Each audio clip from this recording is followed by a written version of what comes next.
I was excited because there was no world or story or mythology to these trolls, and we got to create an entire world for them. Yeah, what was really great about the Trolls is that it was essentially a blank slate. You know, there weren't any established characters or geography that you've been to before, so it was a fresh canvas for us. These characters have stood the test of time, and we thought about why that was, and we came to the conclusion of these guys just make people feel happy. Right? Yeah, we really wanted to make a movie about happiness. You know, where does it come from? What happens when you lose it? So I think that was at the basis of it. Is like, how do we make a movie about happiness, and how do we create happiness in the viewer? And so we used that theme of happiness, inform the character design, and inform the colors that we use in the movie, and inform the music, of course. Happiness is how it all started. It all started with happiness. Well, the trolls are the happiest creatures in all the land. They sing songs about singing. They hug every hour on the hour. In fact, they have little hug time watches that every hour they bloom, bloom, and hug time. Here goes. We're going to do it? Makeup. Very nice. That feels good. There you go. Well, they're the most miserable creatures in all the land, and they want that happiness that the trolls have. And they're 5 times the size of the trolls, and pretty nasty, actually. 10 times as nasty as the trolls. And but at the same time, they're kind of funny in their misery, aren't they? Aren't they kind of funny? I think you feel funny, for them. Miserable characters. You feel bad for them. You feel bad for them. You want them to get happy. this happiness that the trolls have. You just don't want them to have to eat a troll to get it. They shouldn't eat a troll. That's not good. Branch is always saying, with all their celebrating and all their singing and all their dancing, a Bergen is going to hear them, discover where they're hiding in the forest, and Troll will be back on the menu. And he's convinced this is going to happen. Well, lo and behold, he was right. They throw the biggest, craziest party they've had in 20 years, and a Bergen shows up. Ironically, it's a party celebrating 20 years of freedom from not being eaten by a Bergen. But anyway, a Bergen shows up. Bergen shows up. And kidnaps 11 of Poppy's best friends. What's great about Poppy is that she's not the traditional princess. She's her dad is the king of all the trolls, and she's not the kind of princess you would normally meet. She's barefoot. Yeah, barefoot. She doesn't have to wear uncomfortable shoes. She doesn't have shoes. She's really quirky. She's got spunky. This edge to her. Yeah. I mean, she loves to sing and dance, but with aggression. She's got loads of energy. She's a little off. He does, like all of us, I think, secretly long for a connection. Especially with Poppy, who never gives up on him and is always inviting him to these parties. In fact, deep down, deep below in his fear bunker, even though he never goes to any parties, and they're partying all the time, these trolls, Branch never goes to these parties, but he saves each invitation that's given to him. He's got a little special place for them. Yeah, it's a little hint that there's something richer going on inside of him. Bridget is a favorite character of ours. Our personal favorite. We really dig Bridget, and she's our Cinderella. She's a scullery maid that lives in the basement of the castle. She's scrubbing dishes all the time. Yeah, cleaning the floors. Everyone ignores her. She's very alone and isolated, but she's pure of heart. Pure of heart. Well, unlike other Bergens, she has hope that there is happiness, and that makes her different than all the other Bergens. So even though she's got this demeaning gig in the basement of a castle, she really has hope. She has an unrequited love for Prince Gristle. You know, been in love with him since she was a kid, and she creates these elaborate kind of collages to him. And she's also an incredible singer that no one ever hears because she only sings quietly to herself. It's very private. It's as private as her collage of the king. She's much she goes like through us. Bergen Beat magazine and cuts out pictures of the king and pastes them up on the secret. It's covered with a curtain, little secret collage. Christopher Mintz-Platz, who is hysterical as the king. He's this Arrested Development. He's got the perfect voice. Yeah, he's a little bratty, but you feel for him. You're empathetic because at the beginning of the film, yeah, Prince Gristle's told by his dad. Because of his voice, by the way. It helps. But he's told that he'll never be happy. So you understand a little bit where his sorrow and his brattiness comes from. Yeah, the king, who's played by John Cleese, he tells the young Gristle that gets him up on his lap and tells him that he will never, ever be happy. What a horrible thing. Yes. There's a parenting tip for you right there. Don't tell your kids I think I they'll was never told be that. happy. I was told that. And look at you now. You're excessive. There it goes. Well, there's Biggie and his little pet, Mr. Dinkles. Mm-hmm. There's Guy Diamond, who's a glitter troll. He's naked. He's got a lot of body confidence, but he's covered in glitter, so it's all good. Yes, there's the fashionista twins. Satin and Chenille. Conjoined by the hair. Conjoined by the hair. There's Smidge. Smidge. The littlest troll, but with the deepest voice. Yeah. Very strong. Napoleon complex, this character. There's DJ, who loves to just mix it up, man. Scritchy scratch on her. She has the most expensive hair, if you didn't know this. She wears headphones. That's Gwen Stefani. Who are we missing? We can't forget Fuzzbert, who's all hair and feet. He's the cousin of the troll tribe.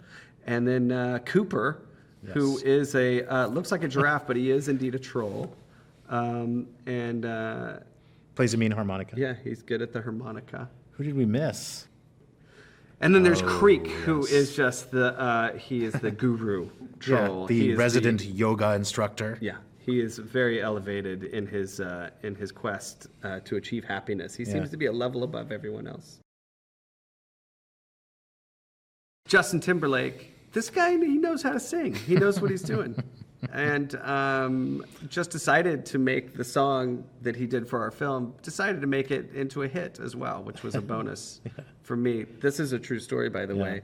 When we were launching him on this is what the song needs to do, it's got to change a whole worldview of the Bergens. An entire race of people has to change how they look at the world. Right. And so this is what the song should do, and it's the end, it's got to have energy and blah, blah, blah, blah, blah. So he's like, okay, good. I'm on it. It was him and Max Martin. And he goes, and while we're at it, we'll just make sure it's a hit song as well.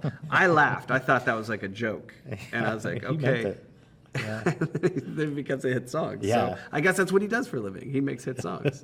So anyway, good singer, really funny guy, super charming, brought a lot to the character, and just a joy to work with. It just infused a whole energy to the production when he came aboard. Yeah, we thought it'd be great to cast Justin as this troll who doesn't sing and he doesn't dance, because we all know him as the most incredible dancer, most incredible singer. So this tension that it creates for the audience, so they're just waiting, like, when is he going to sing and dance?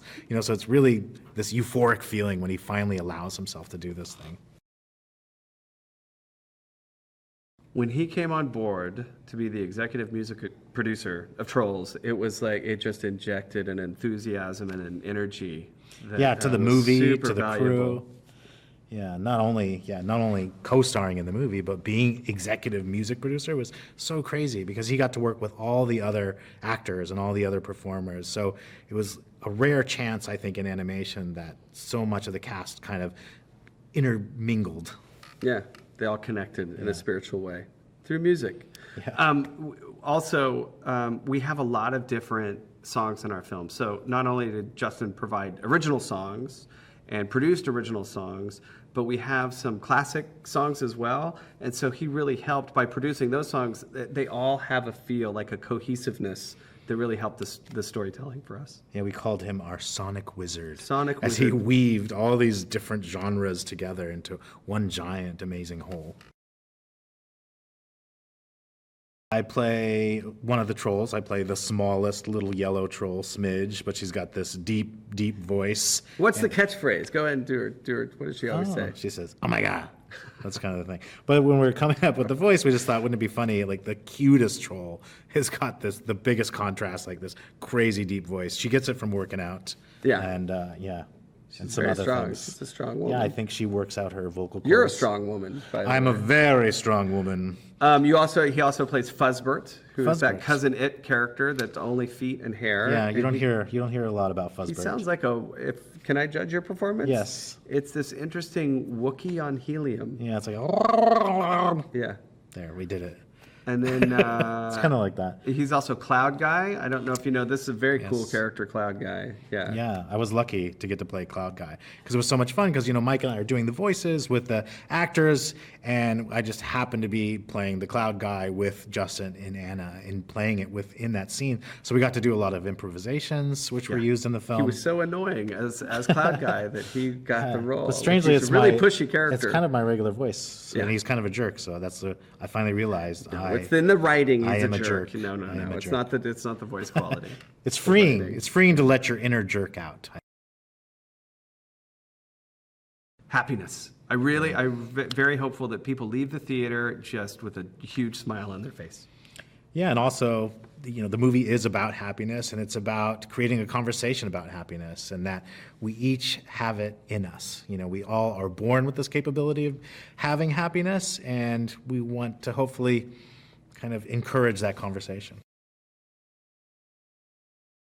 I wanted whoever to see our film to feel that they could go home and do it themselves. Yeah. I wanted to have that feeling of like, man, I want to do that. I want to get out the felt and scissors and cut stuff up. It invites the audience in, and it makes it feel more personal. More handmade, it wasn't perfect. More crafted. Well, in the 70s, they wanted to bring a lot of the outdoors inside. It was like very plastic plants and things, and it seemed like a perfect place for a monster. Yeah. And then also the 70s to a younger audience, it is a fairy tale time, like a phone with a cord on it, huh? Like it's like just a forgotten weird time, and so we embraced that for the Bergens. And then when it came to the Trolls, we just went for a more brightly colored, handcrafted, because the 70s were also a time of creativity. And again, the troll dolls reaching their height of popularity in the 70s, they also had everyone remembered felting clothes for them, using felt and making little clothes. So that's where some of the feltedness comes from. Hey guys, now the trailer for My Big Fat Greek Wedding 2 is already out, but did you know that despite pulling in over $240 million, the first My Big Fat Greek Wedding never once topped the US box office chart? Now for this and more movie facts, click on more videos, but if you want something different, click on the playlist.